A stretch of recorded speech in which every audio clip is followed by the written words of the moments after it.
देखिए बड़ी खबर आ रही है सुशील मोदी की बिहार सरकार और पुलिस से अपील, छात्रों पर दमनात्मक कार्रवाई ना करें। उन्होंने कहा कि दमन ना करें स्टूडेंट्स का, छात्र है कोई अपराधी नहीं है, ये सुशील मोदी ने कहा है।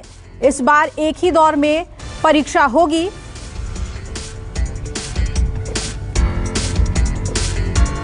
उन्होंने बयान जारी करते हुए कहा कि रेल मंत्री अश्विनी वैष्णव से उनकी बात हुई है, लंबी बातचीत हुई है।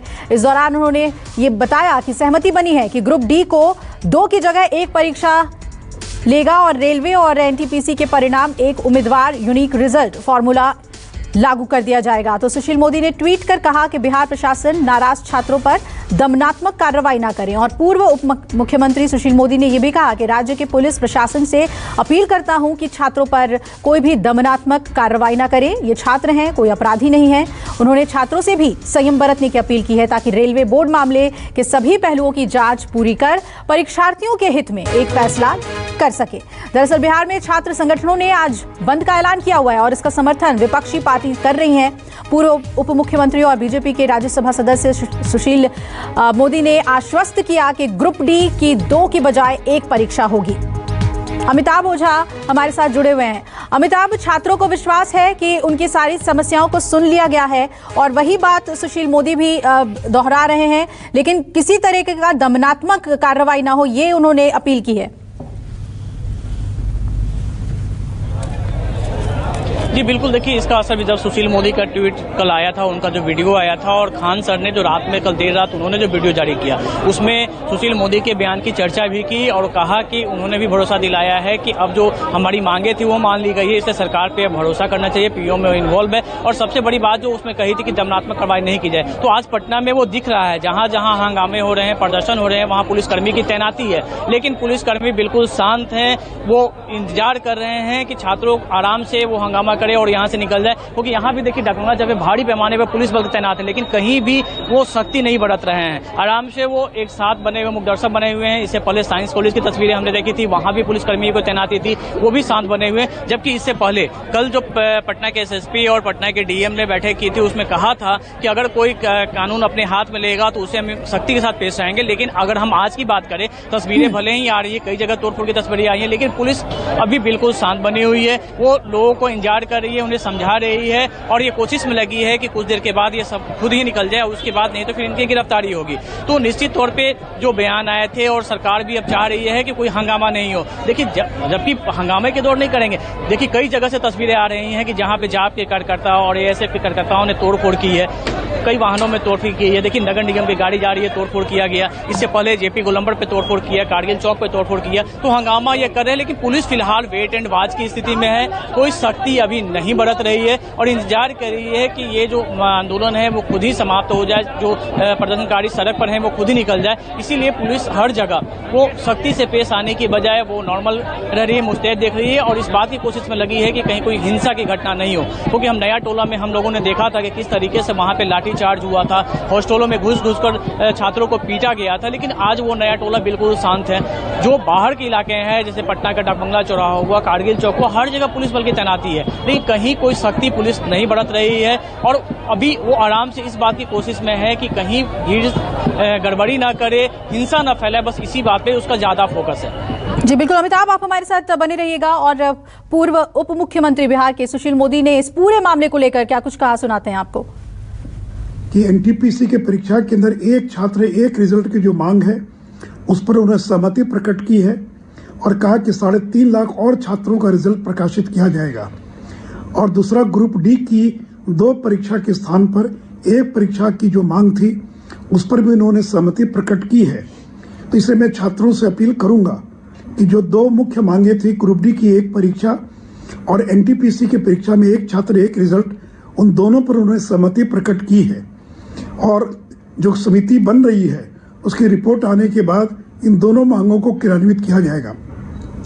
साथ ही साथ मैं पटना के पुलिस प्रशासन से अपील करूंगा कि छात्रों और शिक्षकों पर किसी प्रकार की कोई दमनात्मक कार्रवाई नहीं होनी चाहिए। अगर रेलवे बोर्ड ने समय रहते स्पष्टीकरण दे दिया होता तो शायद ये दुर्भाग्यपूर्ण स्थिति पैदा नहीं हुई होती। और ये कोई अपराधी नहीं है, ये सारे छात्र पढ़ने वाले छात्र हैं जो गलतफहमी में या रेलवे बोर्ड के स्पष्टीकरण नहीं आने के कारण लोग सड़कों पर आ गए। और जो कुछ दुर्भाग्यपूर्ण घटना घटी है तो ऐसे छात्रों के खिलाफ किसी प्रकार की कार्रवाई नहीं होनी चाहिए। तो मेरे छात्र भाइयों, नरेंद्र मोदी की सरकार आपकी सरकार है, आपके साथ खड़ी है, आपके साथ बिल्कुल अन्याय नहीं होने देंगे। हम लोगों पर भरोसा रखिए और किसी के बहकावे में ना आए। जो लोग बंद का बाकी का आह्वान कर रहे हैं उनको विफल कर दीजिए और हम लोग पर भरोसा रखिए, आपकी मांगों को मनवाएंगे। और वैष्णव जी ने अपनी दोनों मांगों पर अपनी सहमति प्रकट की है जो समय रहते क्रियान्वित होगी। तो अन्याय नहीं होने देंगे छात्रों के साथ, ये कहा सुशील मोदी ने। और ये भी कहा कि रेल मंत्री ने स्पष्टीकरण दी है, उस पर यकीन कीजिए, प्रदर्शन में शामिल मत होइए। और रेलवे बोर्ड की तरफ से जो एक्सप्लेनेशन नहीं आया पहले, जिसकी वजह से इतना प्रदर्शन हुआ, उस पर भी उन्होंने सवाल उठाए। अमिताभ, अब कैसे देखा जाए सुशील मोदी के इस पूरे ट्वीट को, उनके एक्सप्लेनेशन को? इस तरीके से देखा जा सकता है कि इस पर सियासत ज्यादा ना गरमाए, डैमेज कंट्रोल करने की उन्होंने पहले ही कोशिश की है।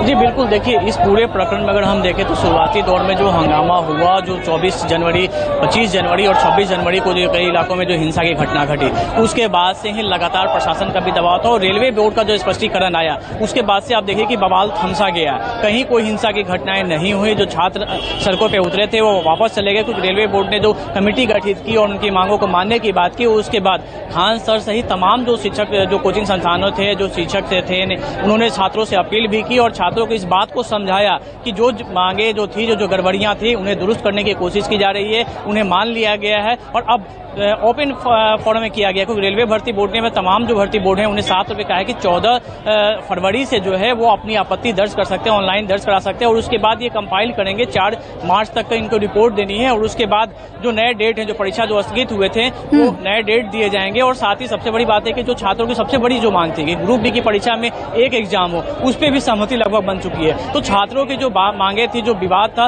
वो एक सबसे बड़ी जो मांग उनकी है कि वो रेलवे भर्ती बोर्ड, तमाम सब भर्ती बोर्डों से जो उन्होंने मांग की थी कि एक कैलेंडर घोषित किया जाए जिसके हिसाब से उनकी परीक्षा ली जाए। 2019 में वैकेंसी निकला था और उसके बाद देखिए अब पटना में तोड़फोड़ शुरू हो गया। आप देखिए किस तरीके से जाप करता था, जो डबंगला चौराहा के पास से दुकानें हैं उन्हें तोड़फोड़ करने लगे हैं। यानी कि पूरी तरीके से असामाजिक तत्वों ने इस पूरे आंदोलन को हाईजैक कर लिया। आप तस्वीरों में देखिए किस तरीके से तोड़फोड़ दुकानों में घुस के करने लगे हैं, गाड़ियों की तोड़ रहे हैं और पुलिस मुख्य दर्शक बनी हुई है। पुलिस एक्शन में नहीं है। कल जिस तरीके से बयान है सरकार का भी जो रुख आया, उसके बाद पुलिस चुपचाप मुख्य दर्शक बनी हुई है, कोई एक्शन नहीं ले रही है और इसका नतीजा ये है कि जो प्रदर्शनकारी है वो अब हंगामे पे उतर आए हैं। डाकबंगला चौराहा पटना का सबसे प्रमुख चौराहा है, वहां आपको हम दिखाएंगे कि देखिए किस तरीके से यहाँ पे जो है अब हंगामा शुरू हो गया है। ये जाप पप्पू यादव की जो पार्टी है उसके समर्थक है और लगातार ये देखिए वाहनों में तोड़फोड़ की जा रही है और यहाँ पे किस तरीके से दुकानों में घुस कर दुकानों को बंद कराया जा रहा है।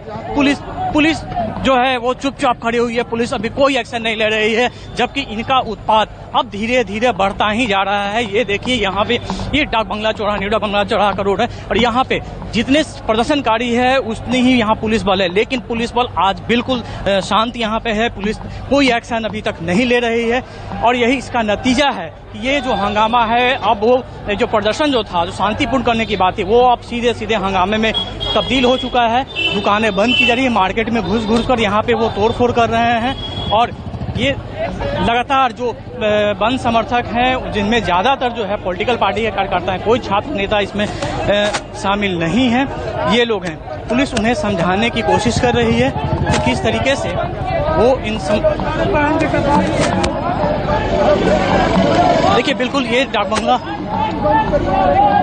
पुलिस अब उन्हें समझाने की कोशिश कर रही है, उन्हें वापस लेके जा रही है, लेकिन कोई एक्शन यहाँ पे पुलिस का देखने को नहीं मिल रहा है। ये पटना के डाक बंगला चौराहे की तस्वीरें आप देख रहे हैं, यहाँ किस कदर जो है ये हंगामा चल रहा है। बिल्कुल अमिताभ, और ये चुनौतीपूर्ण स्थिति है वहां के पुलिस के लिए लॉ एंड ऑर्डर को बनाए रखना, क्योंकि अपील की जा रही है कि कोई एक्शन न लिया जाए, छात्रों पर दमनात्मक कार्रवाई ना हो, लेकिन छात्रों से भी अपील है कि वो अपने प्रदर्शन को शांतिपूर्ण रखें। और नमस्कार, मैं हूं मानक गुप्ता। अगर आपको हमारा ये वीडियो पसंद आया हो तो इसे लाइक और शेयर जरूर करें और हाँ, हमें सब्सक्राइब और फॉलो करना ना भूलें ताकि आप देश और दुनिया की कोई खबर मिस ना करें। तो जुड़े रहिए हमारे साथ और देखते रहिए न्यूज़ 24।